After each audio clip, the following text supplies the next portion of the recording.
Hello friends, Z solve paper में आपका स्वागत करते हैं। दोस्तों, मैंने ज्योग्राफी टीईटी पीएटी जैसी एग्ज़ाम्स रिलेटेड प्रैक्टिस सेट इससे पहले दिया है और उसी का ये दूसरा वॉल्यूम मैं आपको दे रहा हूँ। आप सब लोग इसको ज़रूर देखिएगा और इसके पहले वाले वॉल्यूम को जो नहीं देखे हैं वो यूट्यूब मेरे चैनल के प्लेलिस्ट में जाकर देख सकते हैं। तो आप सब लोग अपनी तैयारी को निखार दीजिए और ज़्यादा से ज़्यादा स्टडी करें और पढ़ने के लिए कोई भी स्रोत हो उसको ज़रूर फॉलो करना चाहिए। ऐसा नहीं है कि सिर्फ मेरे स्पेशल इसी चैनल पर ही पढ़ें, है ना। ऐसे बहुत से माध्यम हैं जिससे आप जो है अपनी तैयारी बहुत तेज़ी से कर सकते हैं और काफ़ी नॉलेज गेन कर सकते हैं। तो आइए शुरू करते हैं। जैसा कि क्वेश्चन नंबर 36 तक आपको बताया जा चुका है, आपको पता ही है। अब देखते हैं 37। क्षोभ मंडल में ऊंचाई के साथ तापमान के कम होने की दर क्या है। यानी कि क्षोभ मंडल में जब आप ऊंचाई पर जाते हैं तो जो तापमान उसका कम होता है, तो कितने किलोमीटर जाने के बाद कितनी डिग्री कम होता है।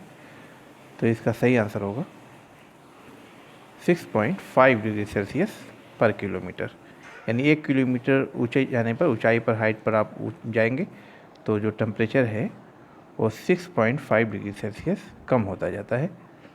ठीक है, तो आइए इसका डीपली देख लेते हैं कि क्षोभ मंडल में ऊंचाई के साथ तापमान के कम होने की जो दर है 6.5 डिग्री सेल्सियस पर किलोमीटर है। क्षोभ मंडल में ऊंचाई के साथ तापमान में कमी आती है।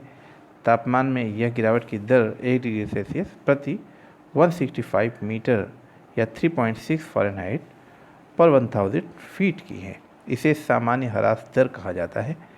बादल, तूफान आदि के कारण यह मंडल वायुयानों के उड़ाने के लिए उपयुक्त नहीं होता। यानी कि जो क्षोभ मंडल है, क्षोभ मंडल में जब बादल तूफान आता है तो वायुयान उड़ाने के लिए ये उपयुक्त नहीं होता है। क्षोभ मंडल की ऊपरी सीमा पर विषुवत रेखा पर तापमान 80 डिग्री सेल्सियस हो जाता है, जबकि ध्रुवों के ऊपर यह तापमान -45 डिग्री सेल्सियस ही रहता है ना। यानी कि ध्रुवों पर बहुत कम होता है और जो विषुवत रेखा है उस पर तापमान ज़्यादा होता है। आइए नेक्स्ट क्वेश्चन देखते हैं दोस्तों। निम्नलिखित जनजातियों में से कौन अरुणाचल प्रदेश में नहीं पाई जाती। आबोर, आका, आस्तिर, आपा, तानी। तो इसका सही आंसर होगा आस्तिर, है ना। आस्तिर यानी ये जो है अरुणाचल प्रदेश में नहीं पाई जाती।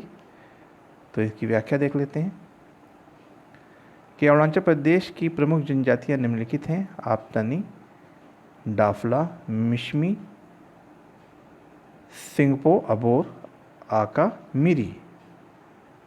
ठीक है, तो ये सब इसकी जनजातियाँ हैं, ये सब जानना चाहिए। क्वेश्चन नंबर नेक्स्ट है, निम्नलिखित में से किसने भूगोल में रुको और जाओ निश्चयवाद की वकालत की। रुको और जाओ निश्चयवाद की वकालत की। तो इसका आंसर होगा जी टेलर। इसकी व्याख्या देख लेते हैं दोस्तों।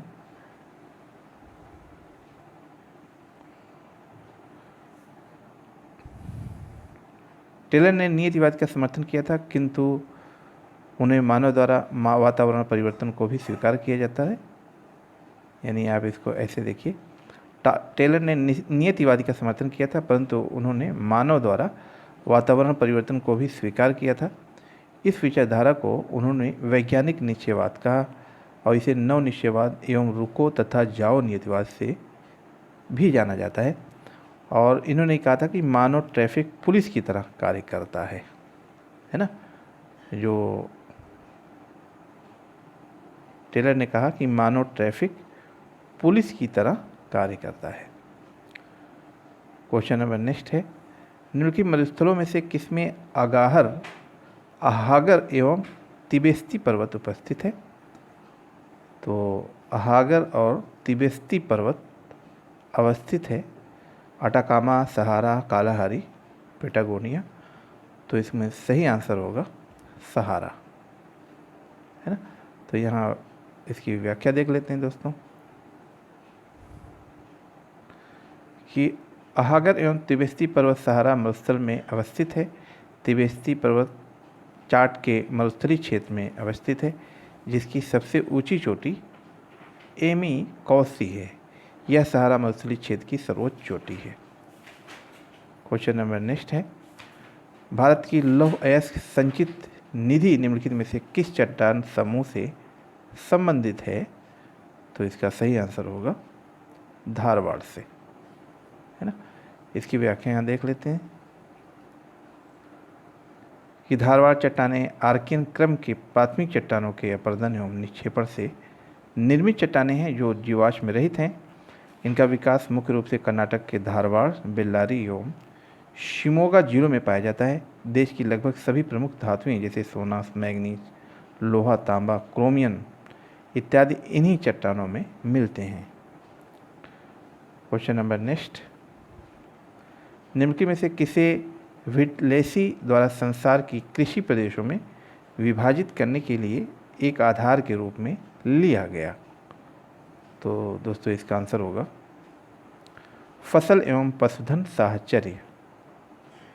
तो इसकी व्याख्या देख लेते हैं कि व्हिटलेसी ने संसार को कृषि प्रदेशों में विभाजित करने के लिए फसल एवं पशुधन साहचर्य को एक आधार के रूप में लिया। इन्होंने विश्व को 13 कृषि प्रदेशों में विभाजित किया। क्वेश्चन नंबर नेक्स्ट, निम्नलिखित में से किसने एक राष्ट्र के विकास के लिए चक्र सिद्धांत को प्रतिपादित किया? तो चक्र सिद्धांत को प्रतिपादित करने वाले जो थिंकर हैं वो हैं वाल्केनबर्ग, है ना, वाल्केनबर्ग। इसको देखते हैं।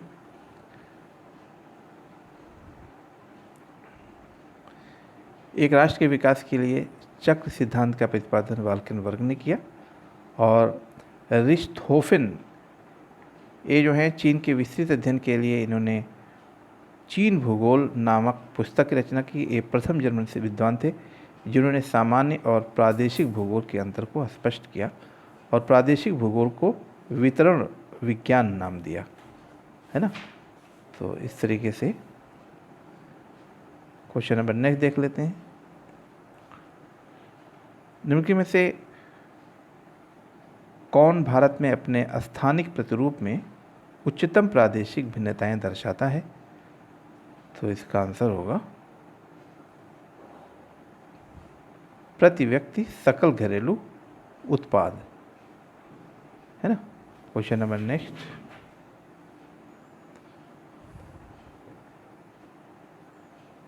निम्नलिखित में से कौन सुमेलित नहीं है? तो भारत एल्युमिनियम कॉरपोरेशन छत्तीसगढ़ में पाया जाता है, बिल्कुल सही है। हिंदुस्तान एल्युमिनियम कॉरपोरेशन, है ना, यानी आप कह सकते हैं ये बिल्कुल ये भी सही है,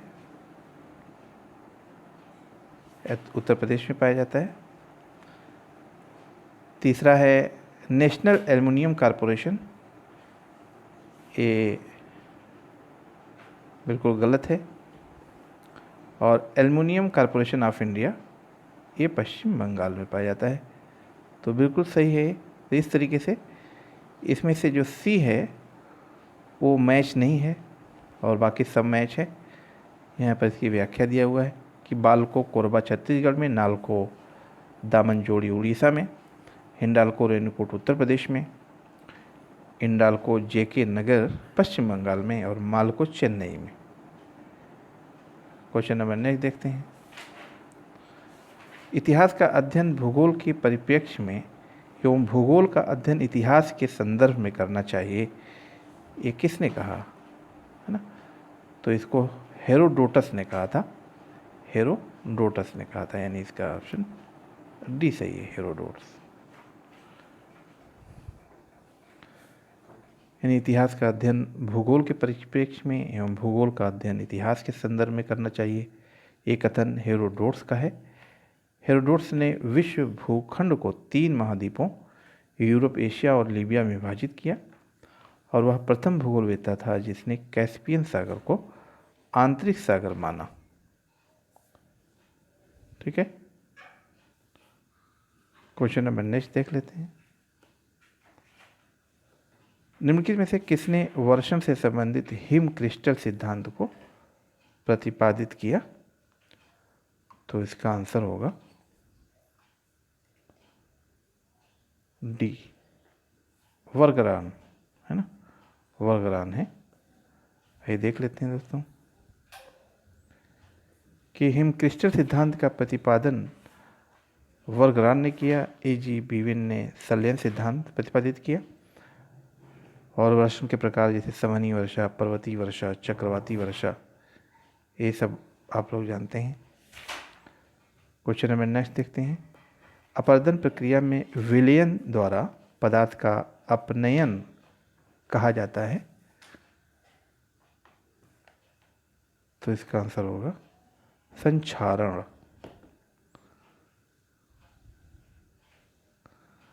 इसको आप यहाँ से क्लियर कर लीजिए कि अपरदन प्रक्रिया में विलयन द्वारा पदार्थ का अपनयन संक्षारण कहलाता है।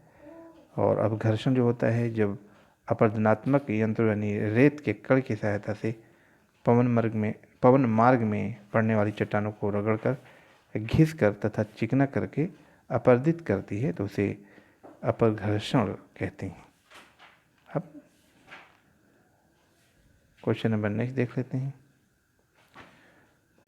क्वेश्चन नंबर 49 देखते हैं कि समुद्र अधः स्थल के प्रसार का सिद्धांत प्रस्तावित किया था होम्स एवं डेविस द्वारा, वैगनर एवं होम द्वारा, हेस एवं डाइट्स द्वारा और एरी एवं प्रैट द्वारा।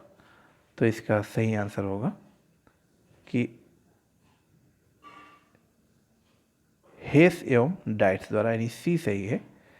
तो इसकी व्याख्या देख लेते हैं दोस्तों कि समुद्र अधः स्थल के प्रसार का सिद्धांत हेस द्वारा किया गया था, और एरी एवं प्राट का जो सिद्धांत था वो भू संतुलन का सिद्धांत था। डेविस ने अपरदन चक्र का सिद्धांत दिया था, और वैगनर ने महाद्वीपीय विस्थापन का सिद्धांत दिया था, है ना। यानी तीनों इम्पोर्टेंट सिद्धांत हैं। तो आप सब लोग इसको देखिए। क्वेश्चन नंबर 50 कि दो पारिस्थितिकी तंत्रों के मध्य के संक्रमण मंडल को कहा जाता है? बायोम, इकोटोन, बायोटोप और सीयर। तो इसका सही आंसर होगा इकोटोन। यहाँ पर इसकी क्लियर व्याख्या देखते हैं कि दो पारिस्थितिकी तंत्रों के मध्य के संक्रमण मंडल को इकोटोन कहते हैं, और प्रति इकाई क्षेत्र में जीवित पौधे, जंतु, सूक्ष्म जीव अर्थात समस्त जीव जीवित पदार्थों के सकल भार अथवा उसकी कुल मात्रा को बायोमास कहा जाता है। क्वेश्चन नंबर नेक्स्ट है, काष्ठ के अपरदन चक्र के अंत में खड़ी अवशिष्ट पहाड़ियों को कहा जाता है? तो इसका आंसर होगा बोनहास्ट, इंसेलबर्ग, मॉन्डेड नॉक और हम्स। तो इसका आंसर होगा डी, हम्स। ठीक, यहाँ इसकी व्याख्या देख लेते हैं कि चूना प्रदेश में कठोर चूना पत्थर के अवशिष्ट भाग खड़े रह जाते हैं। इन टीलों के शिखर एक शंख के रूप में दिख पड़ते हैं। पश्चिमी द्वीप समूह में हैशटैग एवं फिलीपींस में हिल्स तथा यूगोस्लाविया में हम्स के नाम से जाना जाता है। तो यूगोस्लाविया में इसको हम्स के नाम से जाना जाता है। क्वेश्चन नंबर नेक्स्ट, निम्नलिखित में से कौन सुमेलित नहीं है? इसमें आपको बताना है कि कौन सा सुमेलित नहीं है। तो मैरियाना प्रशांत महासागर में पाया जाता है, बिल्कुल सही। डायमांटिना हिंद महासागर में पाया जाता है, बिल्कुल सही है। प्यूर्टो रिको ये अटलांटिक महासागर में पाया जाता है, भी सही है। लेकिन जो टोंगा है वो आर्कटिक में नहीं पाया जाता, है ना। ये मैच नहीं है, आप लोग यहाँ देख सकते हैं कि मैरियाना प्रशांत, डायमांटिना हिंद महासागर, प्यूर्टो रिको अटलांटिक और टोंगा में आर्कटिक नहीं है, और ये पड़ता है प्रशांत महासागर। क्वेश्चन नंबर नेक्स्ट है कि मकर रेखा निम्नलिखित देशों के किस समूह से गुजरती है?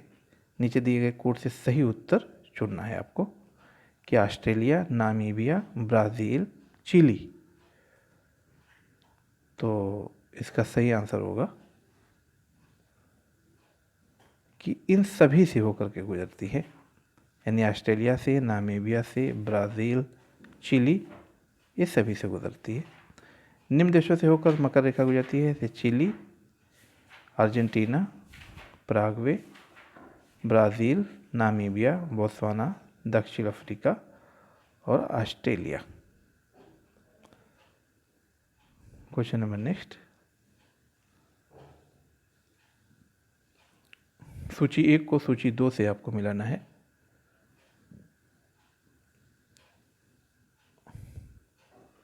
तो इसमें जो बेरूत है वो लेबनान हो गया,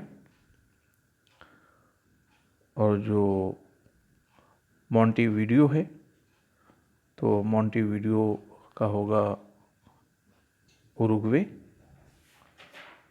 और जो लागोस है ये नाइजीरिया है, और जो बुसन है ये दक्षिण कोरिया से मैच करना है।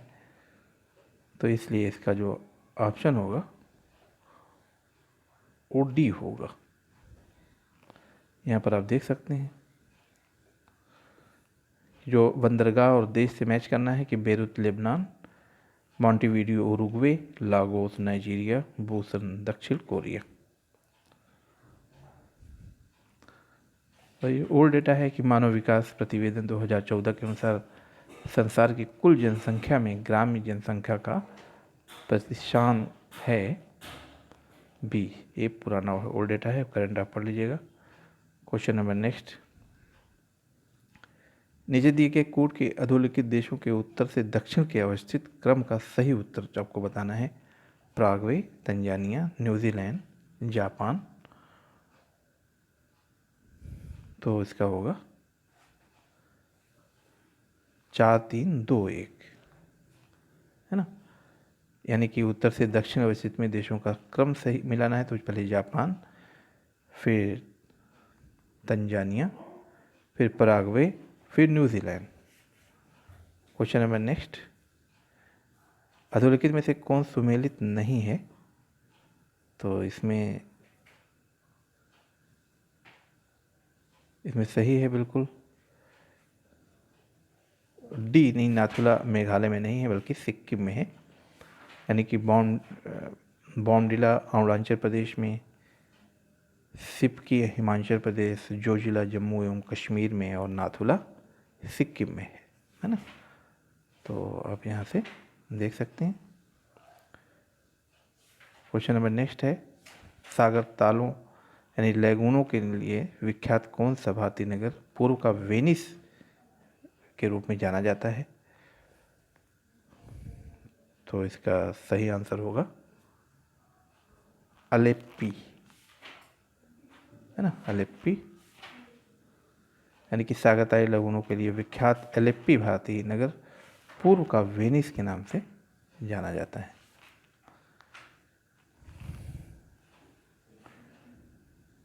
यानी जनगणना 2011 के अनुसार भारत में कुल जनसंख्या में ग्रामीण जनसंख्या का उच्चतम प्रतिशतांश पाया जाता है।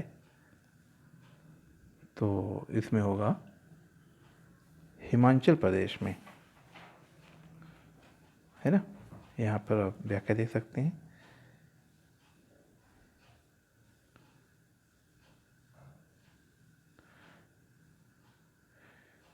अधोलिखित में से कौन सुमेलित नहीं है?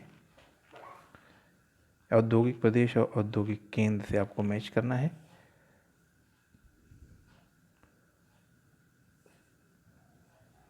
तो इसमें कौन सा सम्मिलित नहीं है? गुजरात का, है ना। यानी ये गुजरात में पिंपरी नहीं है बल्कि कहाँ है? महाराष्ट्र में है। इसको देख सकते हैं, जनसंख्या से रिलेटेड क्वेश्चन है। 2011 की जनगणना के अनुसार भारत में नगरीय जनसंख्या को अधिकतम वृद्धि अंकित की गई है ये दमन एवं दीव में। क्वेश्चन नंबर नेक्स्ट, निम्नलिखित में से कौन सी रिफ्ट घाटी की तली सागर तल से नीचे है? तो यह मृत घाटी यानी दक्षिणी कैलिफोर्निया में ये स्थित है। 2011 की जनगणना के अनुसार भारत के अधोलिखित राज्यों में से किसमें उच्चतम लिंगानुपात है? 2011 के जनगणना के अनुसार तमिलनाडु, मणिपुर, हिमाचल प्रदेश, मेघालय में किसमें जो उच्चतम लिंगानुपात है वो है तमिलनाडु में। यहाँ देखिए क्वेश्चन नंबर नेक्स्ट है, निम्न में से कौन विश्व संस्कृति के प्रादेशिकरण से संबंधित है? तो इसका आंसर होगा J.E. स्पेंसर एवं W.L. थॉमस, यानी कि J.E. स्पेंसर विश्व संस्कृति के प्रादेशिकरण से संबंधित हैं। सर डडले स्टॉर्म प्रसिद्ध ब्रिटिश भूगोलवेत्ता थे। उन्होंने ब्रिटेन का पहला भूमि उपयोग सर्वेक्षण किया। इसकी प्रमुख कृतियां हैं ब्रिटेन की भूमि और इसका उपयोग तथा दुरुपयोग, जीवन तथा मृत्यु का भूगोल। स्टॉप ने ब्रिटेन में चिकित्सा भूगोल की नींव रखी। क्वेश्चन नंबर नेक्स्ट देखते हैं दोस्तों, निम्नलिखित में से कौन जनसांख्यिकी संक्रमण सिद्धांत के प्रतिपादक हैं? W.T. वाटसन एवं Charles Edward, James Bogue, W.S. Thompson एवं W. नॉटस्टीन और J.I. क्लार्क। तो इसका सही आंसर होगा W.S. थॉमसन एवं W. नॉटस्टीन, यानी सी सही है। इसकी व्याख्या देख लेते हैं। जनसांख्यिकी संक्रमण सिद्धांत किसी देश में जनसंख्या विकास के सामान्य विश्लेषण प्रस्तुत करता है जो जन्म दर और मृत्यु दर के सात्विक परिवर्तनों या संक्रमण पर आधारित है।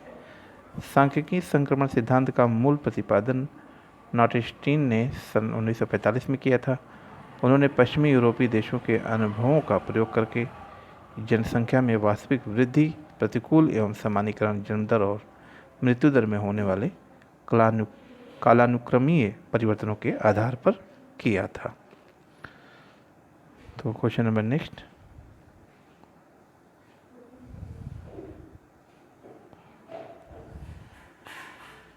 क्वेश्चन नंबर 66 है दोस्तों,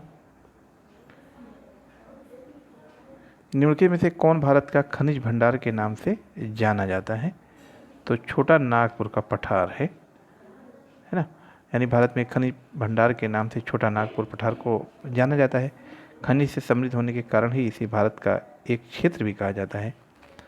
इस क्षेत्र में भारत का 95% पायराइट, 98% अभ्रक, 33% कोयला, 33% ग्रेफाइट, 32% बॉक्साइट, 30% काइनाइट एवं 19% लौह अयस्क उत्पादन होता है। क्वेश्चन नंबर 67, प्रायद्वीपीय भारत में काली मिट्टी निम्नलिखित फसलों में से किसकी खेती के लिए सर्वाधिक उपयुक्त है? तो काली मिट्टी सबसे अच्छी कपास के लिए उपयुक्त है। यहाँ पर इसकी व्याख्या है, भारत में काली मृदा कपास के लिए काफ़ी उपयुक्त है। कपास के लिए 80% यानी सेंटीमीटर में कह सकते हैं वर्षा आवश्यक होती है ना। मालती, इंदौर 2, NCU 4 व 5, सुमात्रा आदि कपास की किस्में हैं। गुजरात, महाराष्ट्र, आंध्र प्रदेश कपास के प्रमुख उत्पादक राज्य हैं। क्वेश्चन नंबर 68, कोपेन के जलवायु वर्गीकरण के अनुसार निम्नलिखित जलवायु प्रकारों में से कौन सी भारत में पाई जाती है?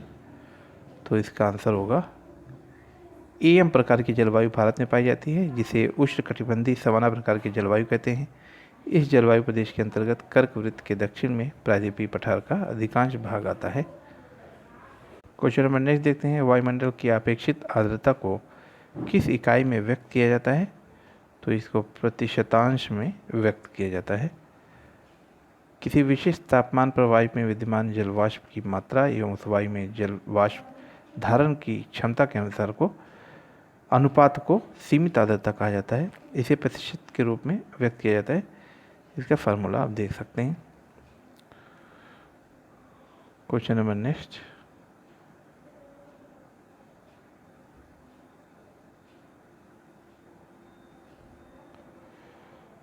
संसार के सर्वाधिक व्यस्त समुद्री मार्ग पाए जाते हैं उत्तरी अटलांटिक महासागर में पाए जाते हैं।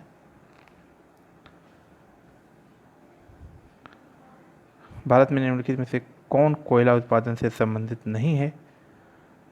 तो कोयला उत्पादन से संबंधित बैलाडीला नहीं है। भारत में गोंडवाना काल के कोयला क्षेत्र के अंतर्गत दामोदर घाटी कोयला का प्रमुख उत्पादक क्षेत्र है। दामोदर घाटी कोयला घाटी में भारत का सर्वाधिक संचित भंडार है। यह देश का सबसे बड़ा कोयला उत्पादक क्षेत्र भी है। यह झारखंड तथा पश्चिम बंगाल में पाया जाता है और झारखंड राज्य में धनबाद, हजारीबाग एवं पश्चिम बंगाल के वर्धमान, पुरुलिया एवं बांकुड़ा जिले इस क्षेत्र के अंतर्गत आते हैं। झारखंड में झरिया सबसे बड़ा उत्पादक क्षेत्र है। इसके अंदर चंदपुरा, बोकारो, गिरिडीह, उत्तरी एवं दक्षिणी कर्णपुरा, रामगढ़ आदि झारखंड के प्रमुख कोयला उत्पादक क्षेत्र हैं। तो दोस्तों इस तरीके से ये क्वेश्चन और देख लेते हैं। इसमें सर्वप्रथम मानवतावादी भूगोल शब्द का प्रयोग किसने किया था? तो इसके लिए यूफ्यू तुआन द्वारा किया गया था ना। यूफ्यू तुआन द्वारा सर्वप्रथम मानवतावादी भूगोल शब्द का प्रयोग यूफ्यू तुआन द्वारा किया गया। यूफ्यू तुआन ने मानवतावादी शब्द का प्रयोग 1976 में किया था। मानवतावादी दोस्तों मैं अपने वीडियो को यहीं पर एंड करता हूं और लास्ट में मैं कहना चाहता हूं कि जो फ्रेंड्स नए हैं प्लीज़ मेरे वीडियो को यानी मेरे चैनल को सब्सक्राइब करें और वीडियो को लाइक और शेयर करें। तो मिलते हैं नेक्स्ट वीडियो में। Okay, thanks.